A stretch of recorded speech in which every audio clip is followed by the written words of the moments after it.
Badlands of South Dakota in the west of the USA, a mysterious and hostile area.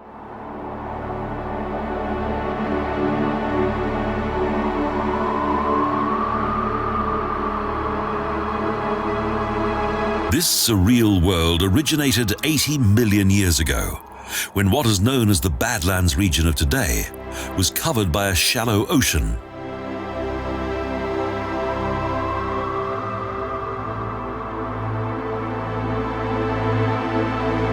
Prehistoric inland lakes left thick layers of mud and ash from numerous volcanoes. Little by little, great masses of earth were forced upwards due to tectonic movement.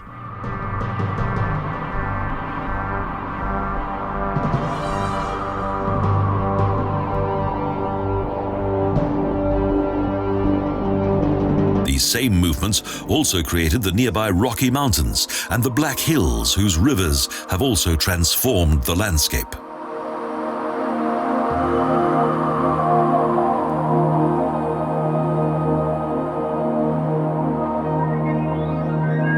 The rivers cut their way through the surface of the sediment and created steep river banks. However, for around 500,000 years, this region has been shaped by various other natural forces.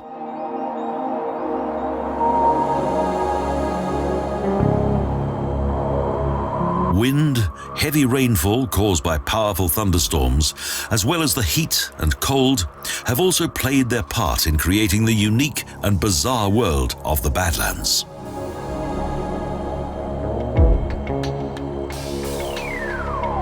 Today, it's difficult to believe that this barren landscape was once fertile pastureland and home to a large number of prehistoric animals.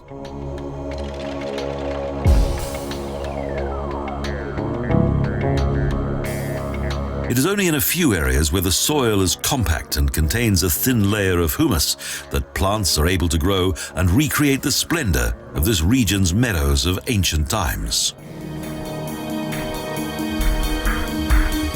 Nevertheless, most of the Badlands is worthy of its name. For thousands of years, both agriculture and animal breeding have been out of the question here. And it is only these strange-looking rocks that dominate the landscape.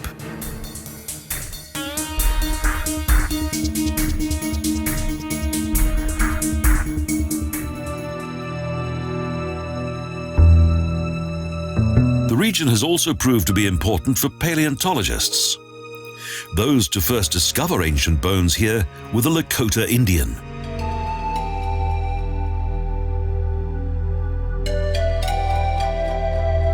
In the middle of the 19th century, skulls, bones, and fossils caught the attention of various European settlers.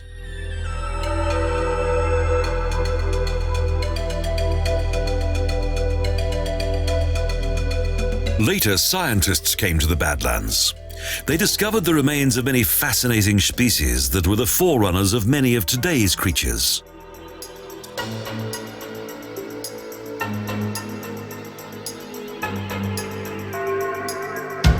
Alas, the search for dinosaur bones in this region was in vain.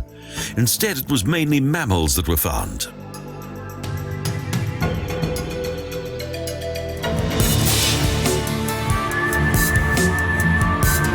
The colorful tints of nature are few and far between in the deep, dry valleys of the Badlands of South Dakota.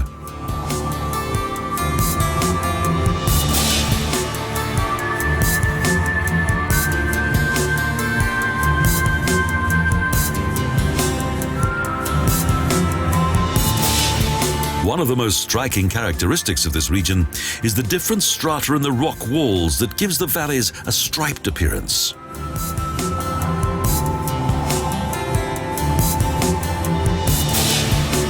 The rocky world of the Badlands is at its most impressive when seen from the park's numerous vantage points.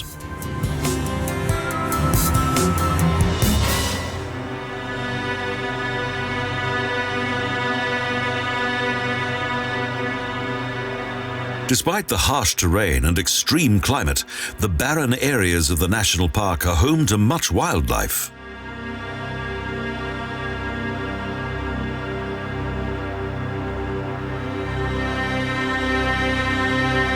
The colourful splendour of this primeval barren landscape shines out in all its glory in the morning and early evening.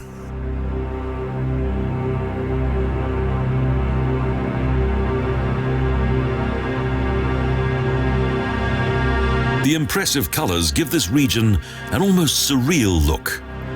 The landscape is like an enchanted world.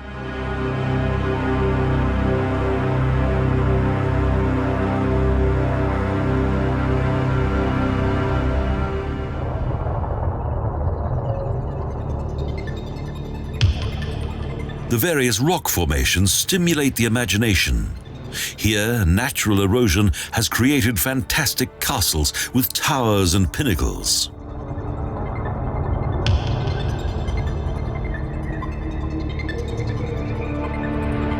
The Sioux Indian who once lived in this area called it Mako Sica, the Badland.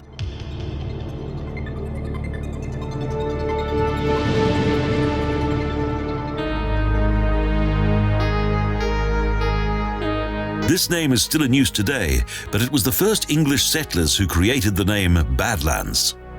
Indeed, this area was once virtually inaccessible.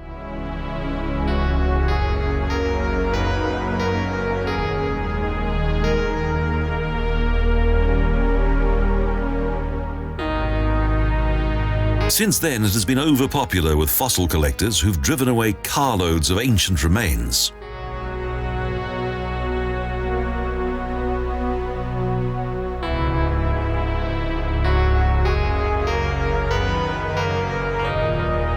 Fortunately, the foundation of the Badlands National Park in 1939 put an end to the reckless actions of those who only came here to profit from the sale of precious fossils.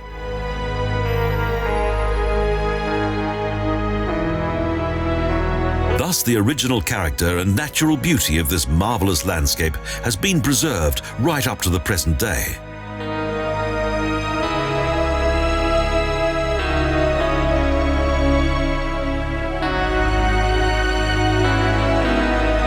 However, the local wildlife has most certainly profited from the Badlands National Park. It's become an important wildlife sanctuary.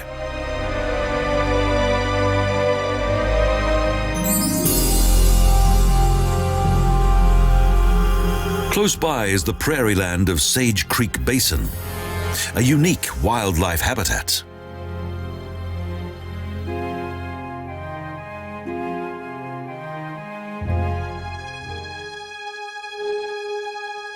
Within the confines of the park is one of the last unspoiled prairies in North America. It's also the home to a small herd of bison.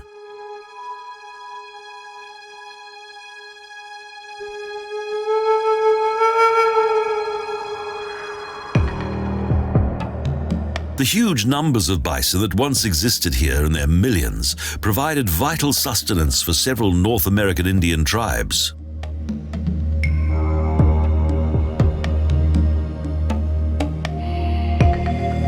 But with the arrival of the white man, systematic destruction of this region's wild animals took place before strict laws were introduced.